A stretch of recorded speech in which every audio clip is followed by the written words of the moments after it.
এটা হচ্ছে ইতালির ঐতিহ্যবাহী বাণিজ্যিক নগরী মিলান সিটির প্রাণকেন্দ্র মিলান সেন্ট্রাল স্টেশন। ঠিক ফ্রন্ট সাইডে আমরা এই মুহূর্তে মিলান সেন্ট্রালে মূলত এই নামটি মিলানো সেন্ট্রালে স্টেশন, সেটার ফ্রন্ট সাইড। এখান থেকে ইন্টারন্যাশনাল একটি train station.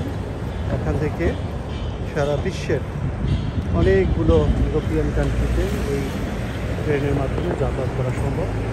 France, Switzerland, Germany, তারপরে আরও অন্য অনেক দেশেই এখান থেকে যাওয়া সম্ভব। মূলত ইতালির মাধ্যমে যেসব ট্রেনগুলোই বিভিন্ন কান্ট্রিতে মুভ করে, সেই ট্রেনগুলো এখানে ট্রানজিট পয়েন্ট হিসাবে আসে, এই মিলানে ট্রানজিট করে। এখান থেকেই ট্রানজিট হয়ে এরপরে অনেক সময় ট্রেন বদল হতে পারে, কিংবা ডিরেক্ট ট্রেন হলেও এখানে বিভিন্ন কারণে ট্রানজিট করে এবং এখানে অপেক্ষা করে কিছুক্ষণের জন্য হলেও যাত্রী ওঠানামা করে এরপরে মুভ করে।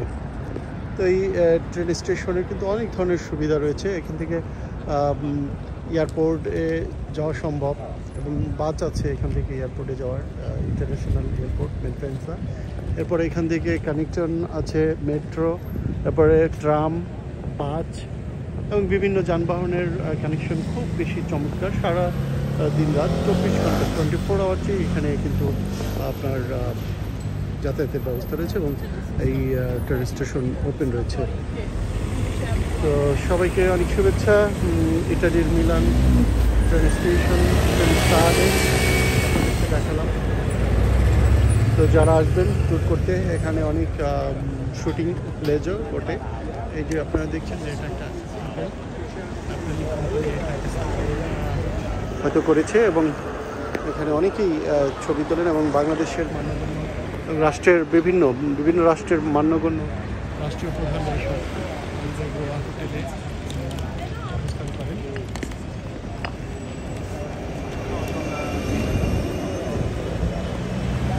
7 তারকা বিশিষ্ট হোটেল এগুলো। অনেক ধন্যবাদ সবাইকে আমাদের সাথে থাকবার জন্য। আপনারা এই পেজটিকে লাইক করবেন, শেয়ার করবেন এবং সাবস্ক্রাইব করে রাখবেন। এটি আপনাদেরকে ধন্যবাদ, শুভকামনা রইল। সবাই ভালো থাকবেন।